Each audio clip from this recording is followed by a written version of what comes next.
56 people have been killed in rioting in western China. It's being described as the worst ethnic unrest in the region in decades. National correspondent Catherine Herridge has the story.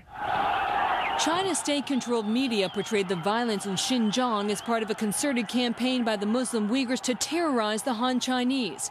Chinese women were shown repeatedly covered in blood, apparently in shock, as violence swept through the capital, Urumqi. At one hospital, this young Chinese woman claims she was beaten by the demonstrators on her way home from work.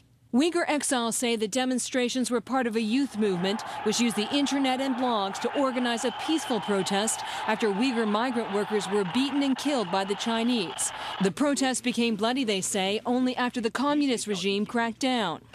The use of the internet and social networking sites is a striking parallel between these demonstrations and those in Tehran last month.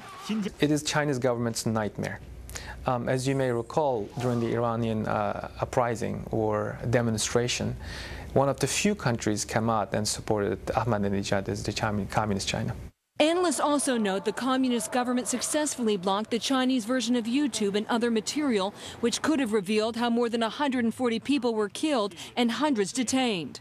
Judging from what I saw on the websites this morning, the pictures that got through were fairly mild. There was nothing there that indicated to me the scale of the kind of violence that was taking place. And like the Iranian regime, China is blaming foreigners. In this case, a Uyghur exile in the U.S., Rabia Kadir, is accused of, quote, masterminding the violence, a claim she denies. In a statement, Press Secretary Robert Gibbs said the White House is, quote, deeply concerned over the high number of deaths and injuries in western China. The White House statement went no further, citing the lack of independent information about the circumstances surrounding the protests. In Washington, Catherine Herridge, Fox News. What industry spends almost $1.5 million